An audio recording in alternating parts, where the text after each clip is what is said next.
Merevee rutiinne kontroll tuvastas juba eile õhtul Läänemerel liikuva naftatankeri Kivala, mille sihtsadamaks oli märgitud Ust-Luga Venemaal.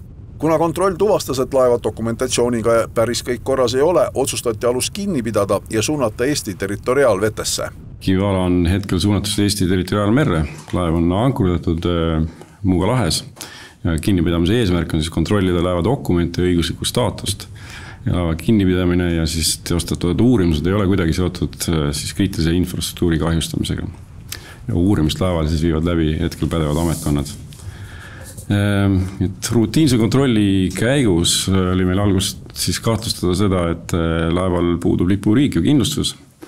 Laev ise on sanktsioneeritud ka siis Euroopa Liidu, Suurbritannia, Kanada ja Šveitsi poolt varasemaga tegevusega, siis illegaalse tegevusega. Laeval viibib 24 meeskonna liiget, valdavalt pärit Miramarist. Laeva kapten on Hiina päritolu. Laeva kinnipidamisel ja territoriaalvetesse suunamisel kasutati piirivalve helikopterit ja operatsioonide julgestajaid. Laeva meeskond mingit vastupanu ei osutanud ja hiinlasest kapten teeb Eesti ametnikega igakülgset koostööd. Ei ole ju mingi saladus, et viimase aasta jooksul Soome lahes on piisavalt neid aluseid juurde tekkinud, kes siin dokumentideta läbi sõidavad.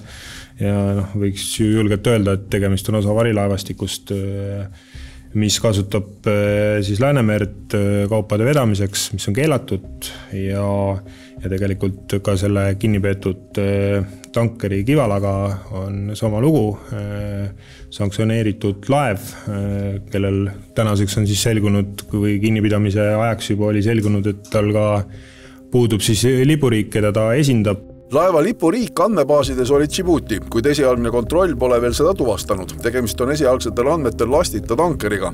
Tankeri kui aluse kontrolliga meie ametnikel palju kogemusi ei ole, aga kindlasti hätta ei jääda. Laev on meil esitanud sertifikaadid, tunnistused, millele on märgitud siis üks konkreetne lipuriik.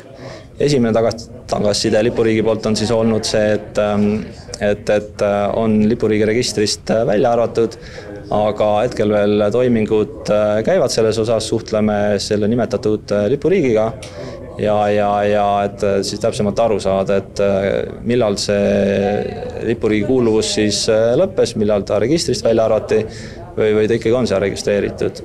Ja kui me vaatame rahvusvahelist praktikat, siis ei ole ka harukordne juhus ka see, kui näiteks mere peal lipuriik ära vahetatakse. Lisaks dokumentide kontrollile kontrollitakse ka igakülgselt alused tehnilist seisukorda.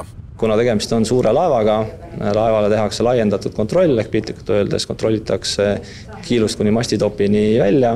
Meil on mitu laevakontrolli inspektorit, kes seal laevas sellega tegelevad ja kogu siis protseduur lõpeb sellega, et saame sellise ülevaate, mis on need leiud seal laeva peal, mis on need mittevastavused tehnilise seisukorra pealt ja sealt edasi saame siis juba täiendavalt vaadata ja uurida, kas on alust kinni pidada. Et Eestis on erinevate probleemide tõttu laevu varem ka sadamates kinni peetud.